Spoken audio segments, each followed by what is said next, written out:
Again, we're going to follow straight on from the previous video, which was about nudge. Doesn't matter if you haven't seen it. This one is about straighten, as you can see. Straighten. Straighten has two functions in the one box. The first one is actually, as it says on the tin, where I have two markers. Here you can see the purple marker and the orange marker. Straighten will literally just put a straight piece of track in between there. In fact, what it does is move the existing track points into a straight line.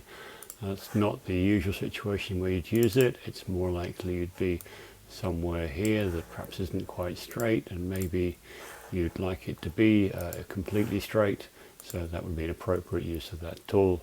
It does not affect the elevations at all, and therefore by bringing the track points closer together you may find that you increase the gradients, in which case you might want to look at the limit gradients or smooth gradients tool for fixing that. The other tool that's in the same box here is what we call the simplify tool.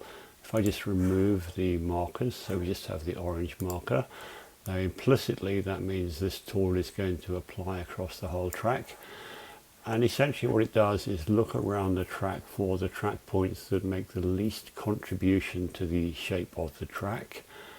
There's a fairly straightforward metric for that, which is to do with the areas of the triangles of the adjacent points, and it will progressively take those track points away to leave you with a simplified version of the track. This can actually be quite useful when you've got a in real life ride and you have a multiplicity of track points, many of which are just noise and you don't really need, and this will take out the noise and leave you with a manageable number of track points. It's also a good basis from which to then begin to add in smooth curves and other features. So that very quickly was straighten.